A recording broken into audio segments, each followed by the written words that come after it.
Yeah, so after all that, it was a bit of black pepper. Oh, good. Right. Okay. I'm glad we sorted that. Yeah. Hello, everyone, and welcome Hi. to FFUK with us. I'm Chris. I'm Pete. And we are going to discuss really the latest goings on really in fantasy football, Fantasy Premier League and the FFUK League in particular. Brilliant. We have just now done the draw for the first round of the FFUK Cup. Oh, yeah. It was pretty intense, pretty wasn't intense, it? pretty exciting. It's well, by the time you see this, it will be available. Yes. Yeah, and it's pulled out some pretty interesting draws. Obviously, we were keen. Pete and I were obviously keen to see who we got. Yeah. So myself, I'm up against Jack Wilson, and obviously I've had a quick look at his team already. Yeah. And it's quite a good team he's got. Really? Which is slightly annoying. He's 51st in the league. And yeah, so I think he's got quite good balance, has he? He has. He's got Mahrez in there. He's got Mahrez. He's got Sane. He's got Ericsson. He's got Morata and Kane up front. Richarlison. It's good. It's good. It's solid. Decent.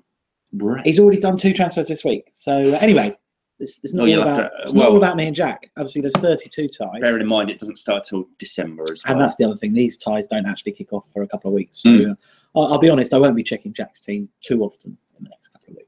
On the other hand, I will be checking Amar's every day. Pete's up against Amar Shah, who's Amar's in 52nd in the league, and he's up against Pete. So yeah, that's another. I'm going to be studying heavily his previous transfer moves, his captaincies, and then following him through the month of November into our cup fixture. Yeah, and a bit of LinkedIn, a bit of LinkedIn as well. Of course, that goes without saying. Okay, other ties of note. Well, there's one that perhaps stands out above all the others, and that's Coolers up against my dad.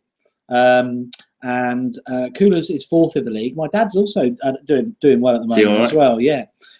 So yeah, that's a really good tie. That's 2 big names. 2 big names. You know, former league manager. And last season's runner-up. Absolutely. And again, having a good season already. Proving it's not a fluke. Go Absolutely. Coolers. Always listen to Coolers. Always listen. Also, a couple of others. Craig Sharman. The Sharmanator is up against the Schroffenegger. Oh, that's a good one, brilliant. Isn't it? So Craig Sharman up against Alex Schroffenegger. We like that one. Also, schoolmates. Well, not schoolmates, but went to the same school together. We're thinking even in the same year. But Sam Clegg versus Mark Tarbox. Very romantic. That one is. That's one for all Watford people. Not really Watford. No. Amersham. Or who cares? Bucks. Let's call it Bucks. It's one for the Bucks.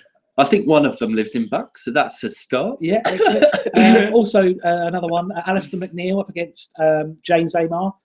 James is having a good season. Yes, he is. He is. Yeah, that's a tricky tie for Alistair. Another one which you've labelled.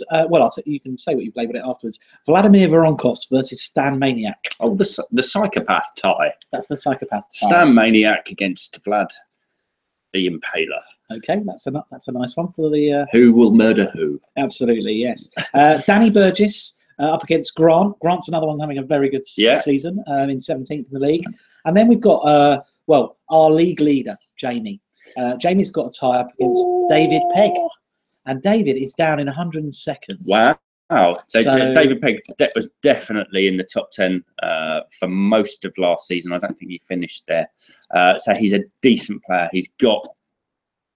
We think he'll give Jamie a tie. But the interesting thing is, because of his league position, he could decide just to prioritise the cup. He might take some chances. He might. Because that's some of the great ties anyway. But we'll move on really and talk about the cup and really your experience of winning it last season. Absolutely. So your tactics. You were in the similar position. You were in 100 odd position, weren't you? All right. and you had your ties. I had a great month in December. No, I didn't actually. I had a great month in January. I think I scraped through in the cup. But in the latter stages of the cup, I definitely used the chips to ensure that I would get through each round, and it worked. Yeah, and it's a valid tactic because Jamie won't be doing that at the end of the day because he's going to be concentrating on the league. Yeah, Jamie's top of the league. But we don't want to tell people how to play. There's many different ways to play. The other thing I would like to say is how exciting it's going to be at the end of this month. So the final game week in November is a midweek game week.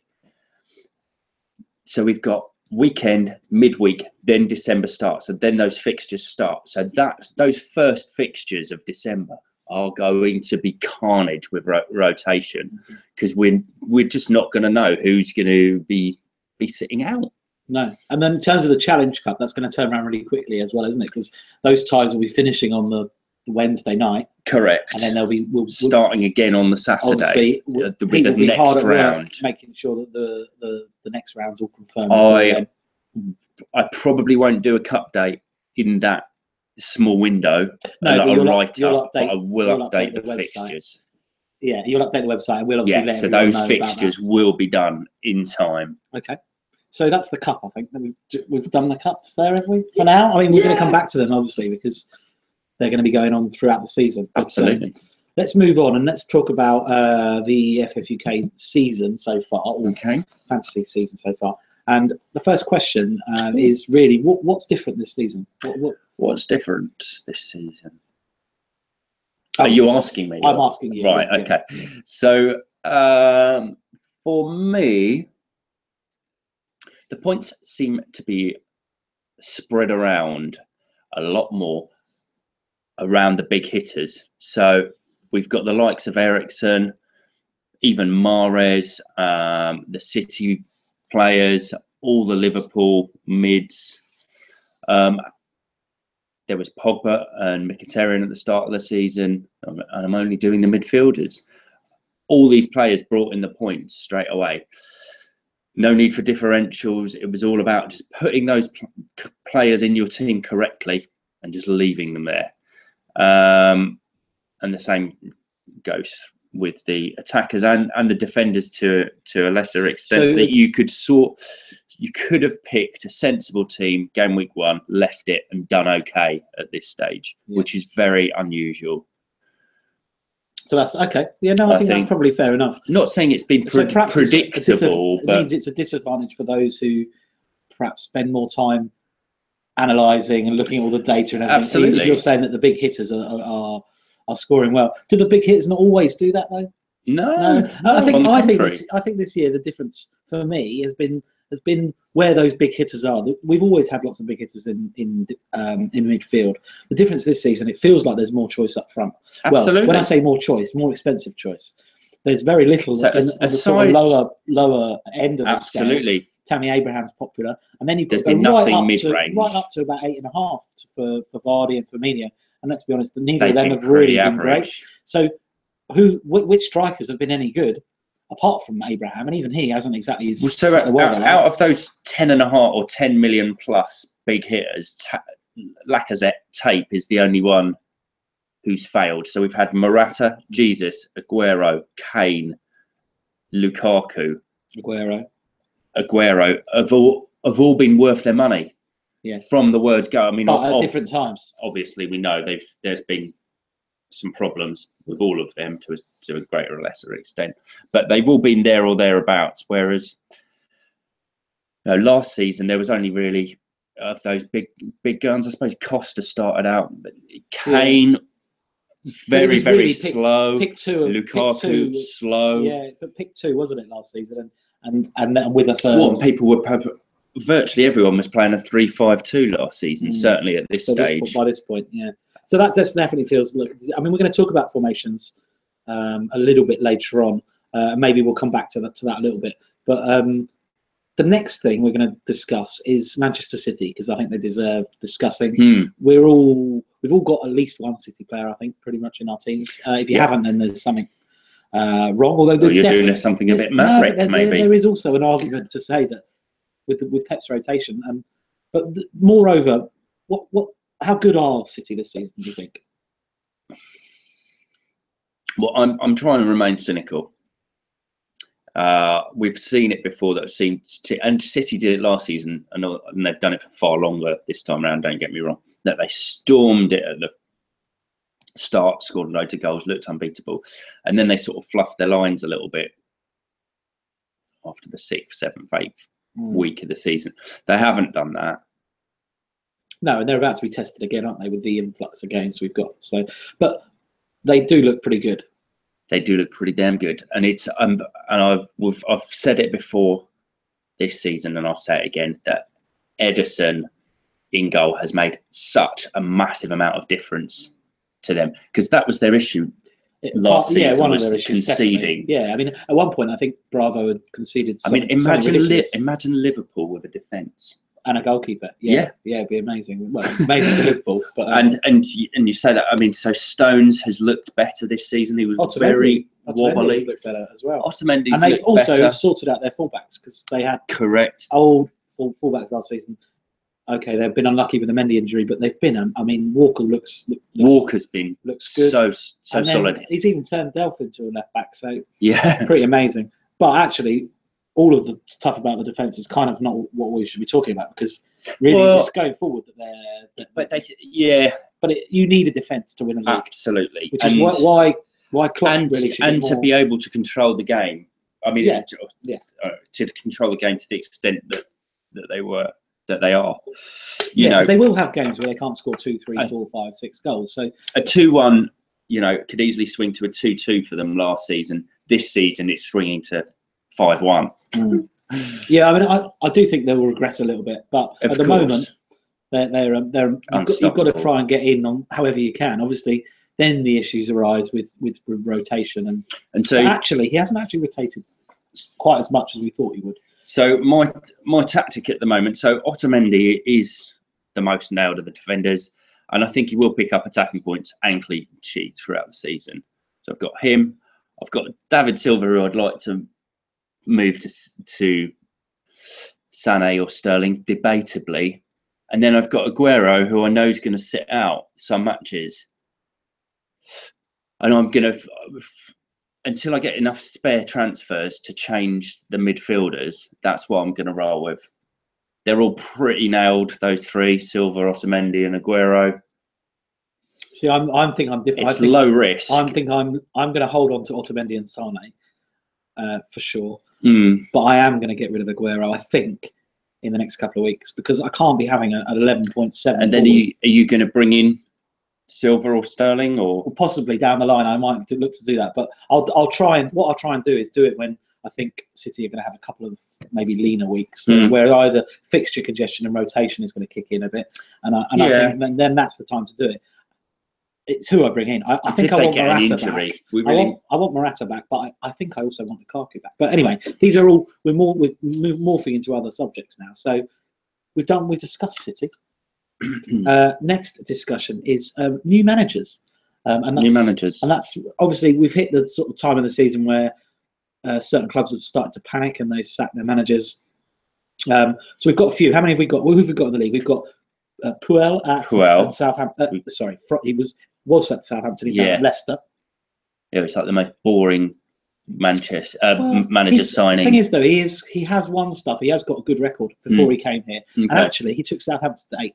That's pretty decent, really, isn't it? So yeah, I suppose so. Someone who doesn't have such a good recent record is David Moyes, who's in at West Ham. Now, I think, does this make them? You just avoid West Ham at the moment? I mean, Lanzini. We don't know how. So he was the last time we saw him properly was at Sunderland, trying to keep him up and failing. Yeah. Yeah. So I don't think that's necessarily. He's been off to Spain and failed there as well. Yeah, but he did do a solid job at Everton. I don't think we can predict exactly what happen. Although West Ham aren't the most solid of sides. No, at the best of times. But that's surely what his remit's going to be, to go in and make them more solid, isn't it? Really. Yeah, and try hone the creativity, which is really up and down. Yeah. Well, if you spend 25 million on an announcement, you're going to be up and down. Of genius, and then Andy Carroll. No thanks. Who I love, no thanks. Let's not go there. So there's and the other one is Everton. They've got Unsworth. My eyes are very, very open. I'm watching what happens at Everton very carefully, especially from a FPL point of view. They are a good side historically. They've got loads of good individual players, But it's all about who's going to play for them, because if course. Unsworth stays in charge, the thinking would be, I guess, that there's going to be more youth players to play. So Lookman, Calvert-Lewin, Davies, Joe Kenny. Tom Davies hasn't played the last no, few and games. I think that's one of the things that Everton fans weren't happy about. Is that he hasn't looked that good for them this season. Well, he hasn't really played much. I think he's still again, because he's young. You can't win anything with kids. Oh, thanks, Alan.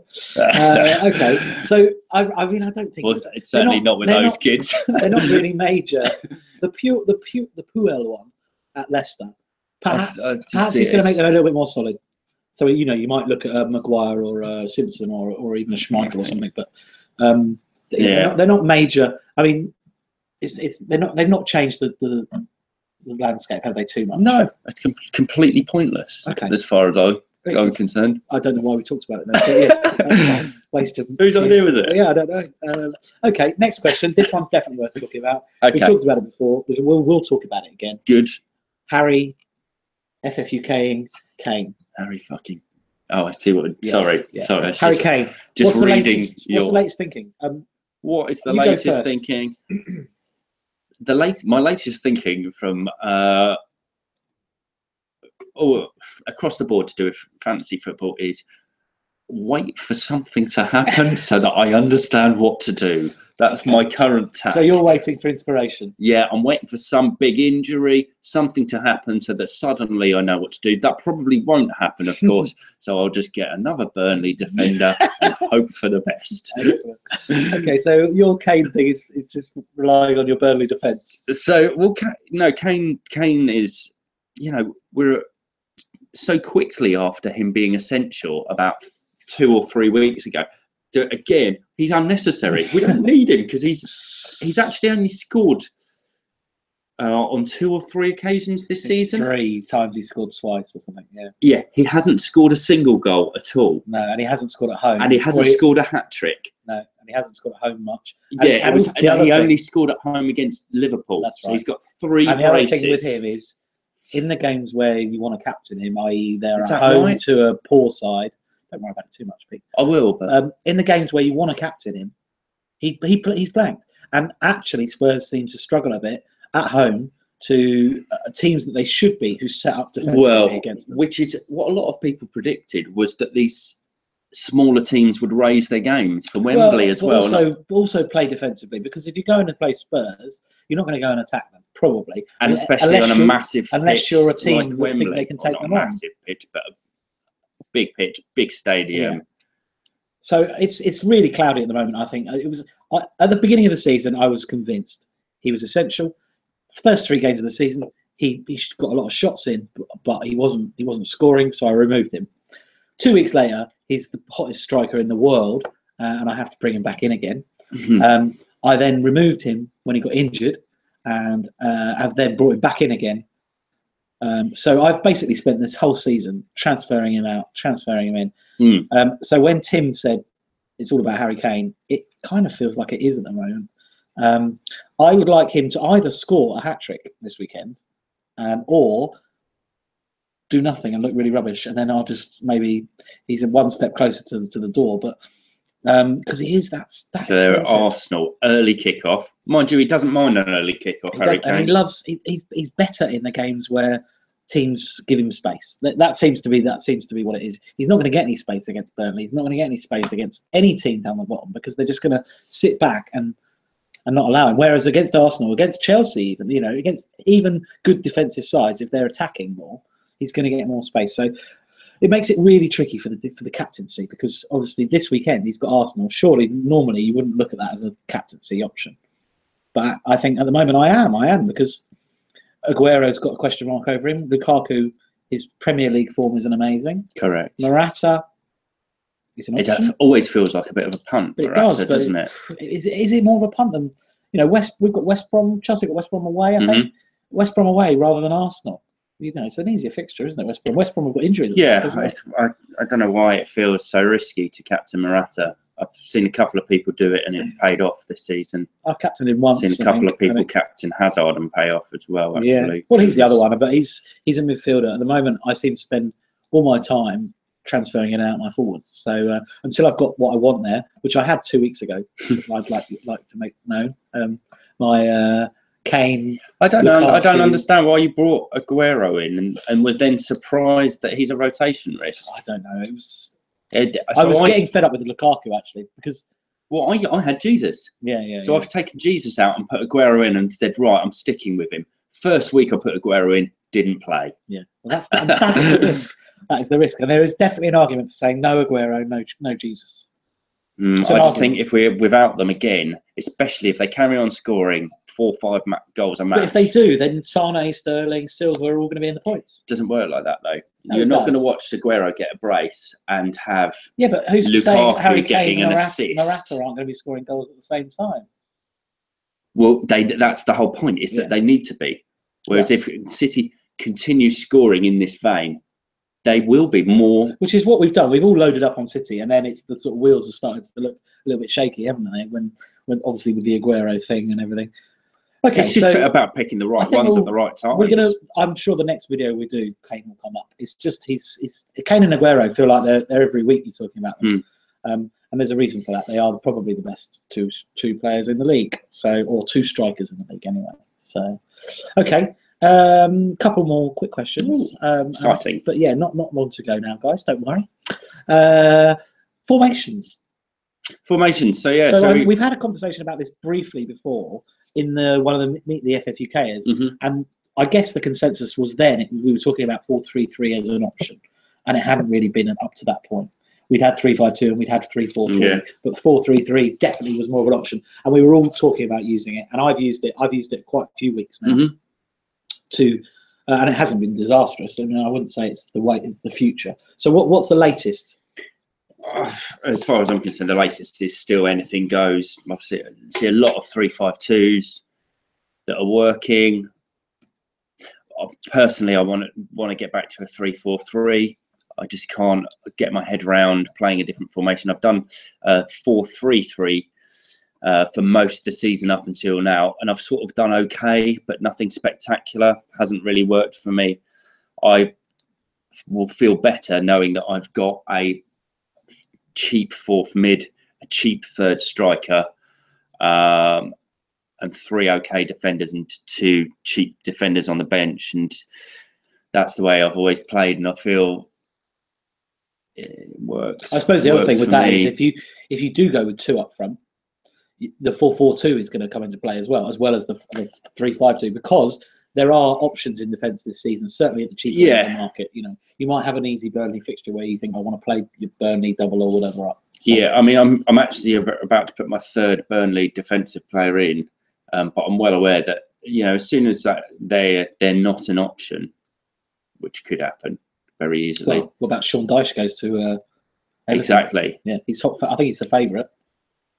I thought Allardyce was favourite. No, that's just what we like for Tim. Do we not like Big Sam? We're going back to the manager question. Do we not like Big Sam? Like Big Sam as a character, anyway. Absolutely has a place. The crazy thing is jail. No, I'm only joking.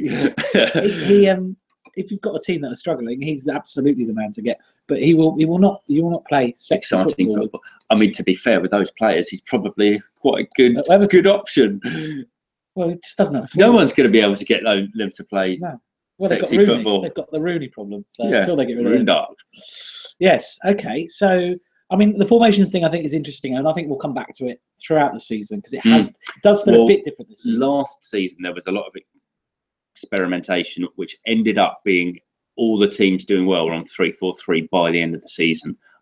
And my personal thought is that it will go that way again. Yeah, I think that will. But at the moment, there's definitely a valid towards argument. the end of the season, the Burnleys, the West Broms of this world to get their 40 points in, stop caring about fixtures. And we've got a bit more money in the bank. Hopefully, we've got 3 or 4 million extra, or 2 or 3 million at least to spend on that 4th mid or. Yeah, that's got to make a difference. But by that stage of the season, absolutely. Yeah. Exactly. So you can have forced reasonably strong mids. Yeah.